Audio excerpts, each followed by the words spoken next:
So students, today's topics are rocks, types of rocks, uses of rocks, difference between weathering and erosion. So first of all, what is rock? A rock is any naturally occurring solid, mass or aggregate of minerals. There are three types of rocks: igneous rocks, sedimentary rocks and metamorphic rocks. So let's discuss them in detail. So what are igneous rocks? Rocks that are formed of interlocking crystals that are tough, hard and resistant to erosion.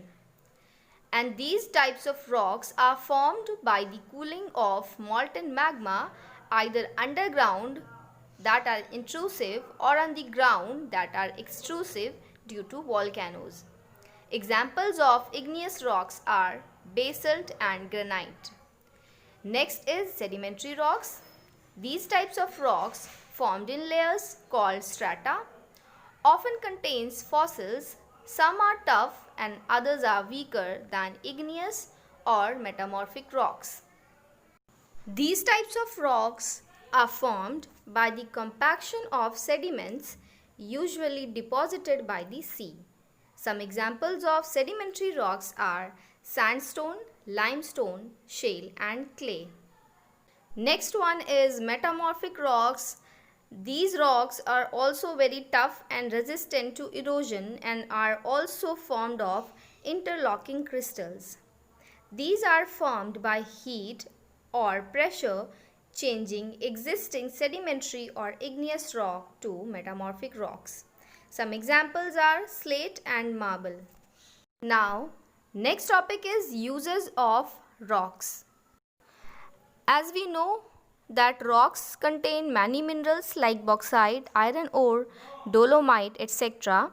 And these rocks that contain minerals are used in mineral-based manufacturing industries.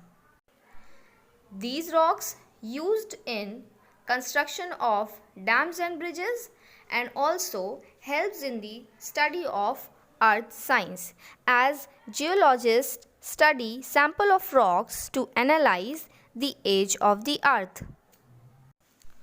The study of rocks of a particular region also sometimes help us to understand how that region developed. Now we will understand the concept of weathering and erosion. Erosion and weathering are the processes in which rocks are broken down into fine particles.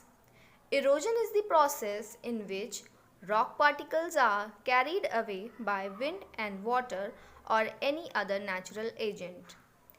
Weathering, on the other hand, degrades the rocks without displacing them.